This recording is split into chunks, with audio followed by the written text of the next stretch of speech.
Hi, it's me again with Corel Tips and Tricks, a pretty cool flower design that makes it look like there's actually a shadow between these two. This is really easy to do. Um, no special tricks or anything. I'm going to take an ellipse and I'm going to go to object and convert it to a curve.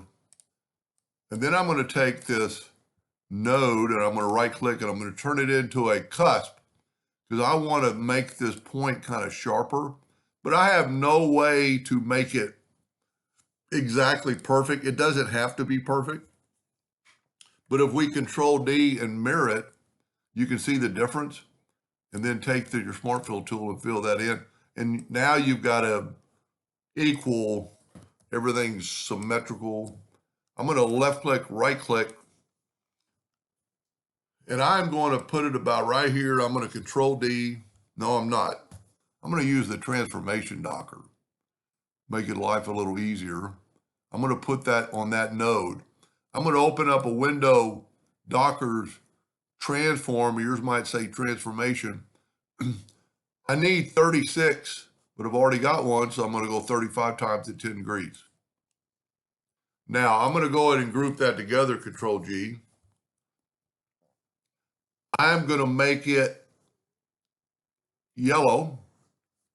I'm going to Control D and make a duplicate, and I'm going to bring this in, and it's going to be black,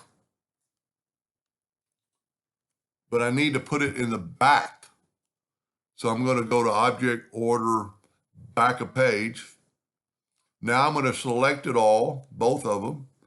I'm going to go to Effects and Blend. I'm going to blend 200 times this time. It's going to take just a second, but look at that. I mean, it really, and you could take it further from that. You still got your, but to get back to the blend, you've got to select them both. And then you could play around with the color and change it, whatever you think looks the best.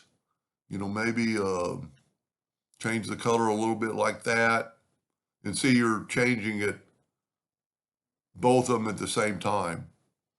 I think that's probably the best look right there. That's pretty cool.